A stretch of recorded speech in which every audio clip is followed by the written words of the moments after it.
Morning. Figured I would do a little bit of a gear review.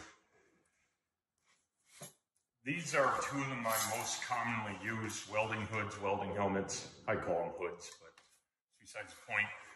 I use a Viking 3350 as my main hood, and then I got this guy right here, which I think is just called the face mask by Lincoln, and that's my kind of secondary, get in the tight places where this thing just flat out doesn't fit. I've had this guy for probably 3 years now. Still works. This is the original one that does not have the grind button. The newer ones have that, so this one doesn't. This is, as far as I know, the only generation of this guy, so if you buy one today, likely the same as this. So let's start talking about this guy. The 3350 has a pretty wide angle, both horizontally and vertical viewing angle on it, which is nice. A lot of guys, like if you just are in a tight spot, the physical size of this might be hard to deal with, but for me, I do a lot of shop welding, so it's perfect. It's fairly lightweight. I would definitely say it's a little heavier than a lot of them out there, so if you do a lot of out of position welding and have neck issues, this could be an issue, but honestly, all of the bigger hoods like this with the big cartridges in them are the same way. They're heavy. There's really no getting around that. The headgear on this still works. Starting to get a little wore at the 3-year point. You know, the bushings or the fittings here, and then to tighten and open, it's a little wore. But again, I mean, 3 years of a lot of use is pretty good as far as I'm concerned. The clarity of this is really why I bought it. I did a lot of TIG weld, or do a lot of TIG welding, and I really needed to be able to see what I was doing. That's 90% of it is TIG welding. If you can see what you're doing, you can definitely weld a lot better. So that's kind of why I went with this. I mean, these things aren't cheap, but if you're into TIG welding, this is definitely the way to go.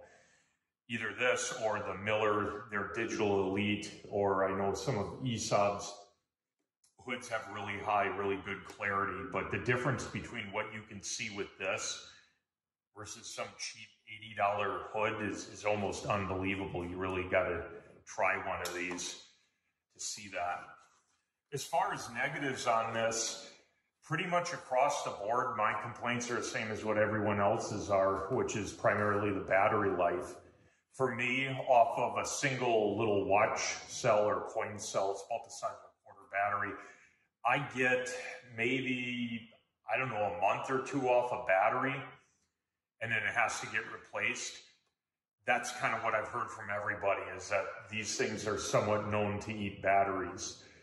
The Digital Elite by Miller, I've heard, will last a lot longer on a single battery than this, but I find the clarity of this helmet, this hood, is better than the Digital Elite, so I'm willing to put up with that. The other thing I heard too, and since this one doesn't have the grinding button on it, I've heard that the newer version of this with the grinding button, that the grinding button fails on it, and then it stops the hood from working. Maybe it thinks that you're in grind mode and it doesn't auto darken. And I've heard stories of guys bypassing that button in order to get it to work.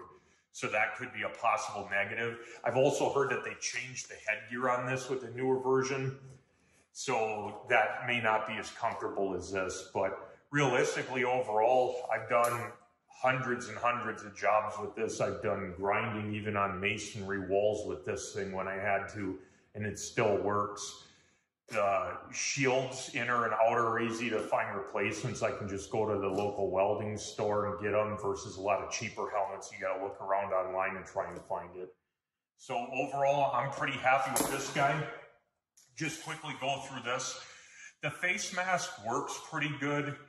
I notice it has a tendency to have poorer response to welding in out of position than this. It's kind of hard to describe. You'd have to use it, but it seems to be triggered more than you would expect on some things and less on others. And I've screwed around with the sensitivity and all of that.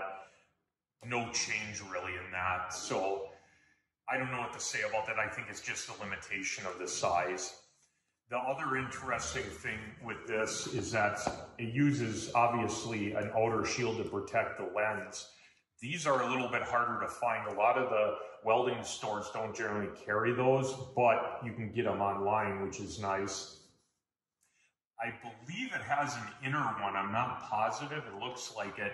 I've never replaced that one, so this thing stays pretty clean, so it didn't really have a need. This does have a grinding button here, and then all of the controls are over here on the side to adjust it, versus like this one is all inside.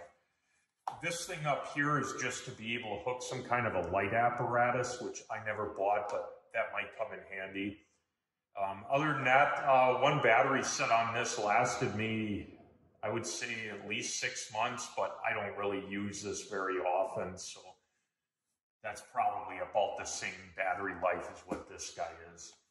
But yeah, other than that, if you got any questions, feel free to ask them, but these things have been pretty good to me. I do also have a Digital Elite by Miller. I have a couple other hoods I'll show down the road, but these are my two primary ones.